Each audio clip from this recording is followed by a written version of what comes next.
बेयावनो मोनफ्रोमबो दा गोदानै जावरिखांनाय जोंनि बड' खौरां बिजोंनि इलेक्ट्रनिक जि खौरां बिजों बे बिजोंनि साफ्रोमबो खौरांगिरिनिसिम आं साबायखर आरो आंनि गाहाम हामलायनाय बावग्रोबाय।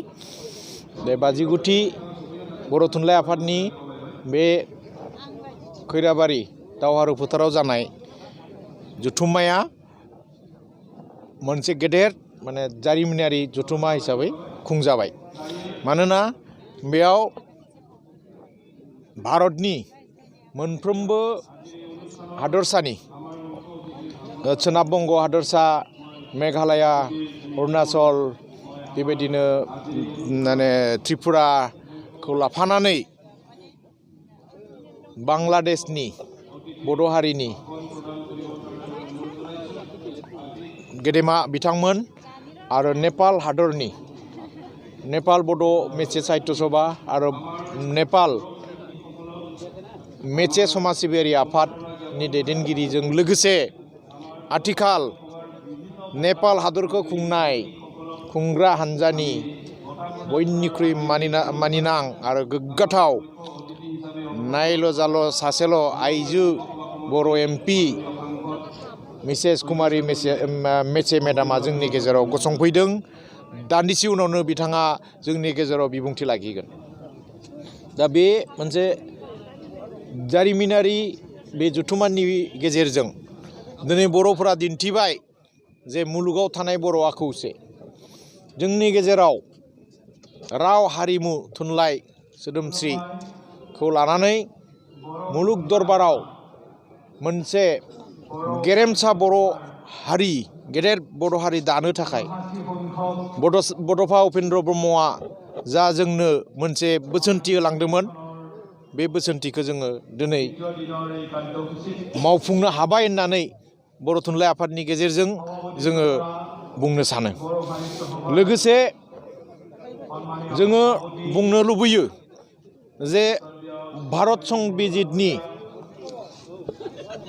350A आर्टिकेलनि गेजेरजों 1950 मायथाइनि 26 जानुवारियावनो गावनि बिमा रावजों सोलोंथाइ लानो भारतनि संबिजिता जोंनो मोनथाय होदोंमोन। नाथाय बै समनि खुंनाय आरो बेंनाय बिबानाव थानाय भारतनि बा आसामनि सरकारफोरा सा सानजा भारतनि मोनसेबो थागिबि जनजातिफोरनि रावखौ बिजों हिसाबै गनायथि होआखैमोन। जायनि थाखाय 1952 मायथाइयाव 10 नभेम्बराव बर' थुनलाइ आफाद दानानै सा सानजानि थागिबि जनजातिफोरनि मादाव बर'फोरा गिबिसिनै गावनि बिमा रावजों सोलोंथाइ लानो थाखाय भारतनि संबिजितनि मोनथायखौ मावफुंनो थाखाय बोसोरसे नङा, बोसोरनै नङा, 10 बोसोर जुजिनाय, राजा लामायाव जुजिनाय, होसिख्रावनायनि दाबि खालामनायनि उनाव 1963 मायथाइनि 18 मेआव बर' रावखौ गुदि फरायसालियाव बिजों हिसाबै गायसनजेननानै दिनै बे बर' रावा थाद'नो गोनां जायाखै। दिनै गुदि फरायसालिनिफ्राय गोजौ फरायसालिमा, मुलुगसोलोंसालि थांनानै भारतनि संबिजित आवग्रिनानै दिनै इनफरमेसन एन्ड कमिउनिकेसन टेक्न'लजिनि गेजेरजों गुगोलनि मोनसे गनायथि जानाय राव हिसाबै मुलुग दरबाराव बियो गायसनजाबाय।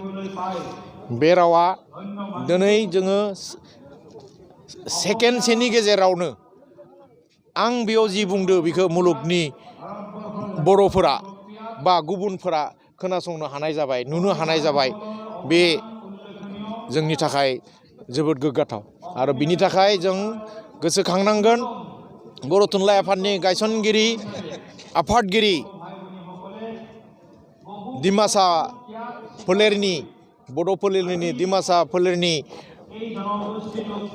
रुंसारि जयभद्र हागजेर, रुंसारि सनाराम थाउसेन, रुंसारि जगेन्द्र कुमार बसुमतारी, रुंसारि जोंनि सतिश चन्द्र बसुमतारी बिथांमोनखौ जागायजेननानै जायफोरा बै समायाव बोसोरसे नङा, बोसोरनै नङा, 10 बोसोरनि बांसिन जुजिनानै बर' रावखौ बिजों हिसाबै गायसनदोंमोन।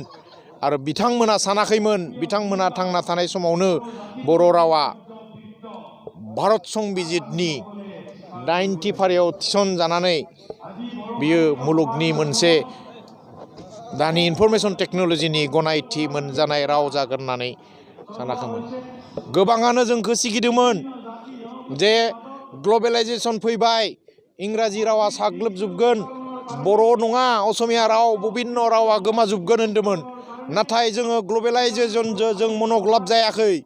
जों ग्लबेलाइजेसनाव जों हाबसनै ग्लबेलाइजेसना जोंखौ मन'नो हायाखै।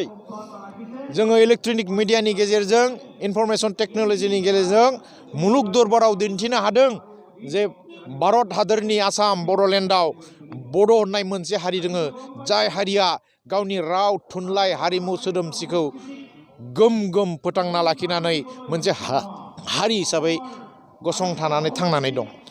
दा बे बेलायाव जोङो आथिखालनि इलेक्ट्रनिक मुगानि जोंहा जेसेबांखिनि खौरांगिरिफोर दं, दा बिथांमोना बिबान दं बेखौ जाहाथे जोङो मोनफा मोनफा फारि फारियै जोङो मुलुग दरबाराव फोसावनो हायो।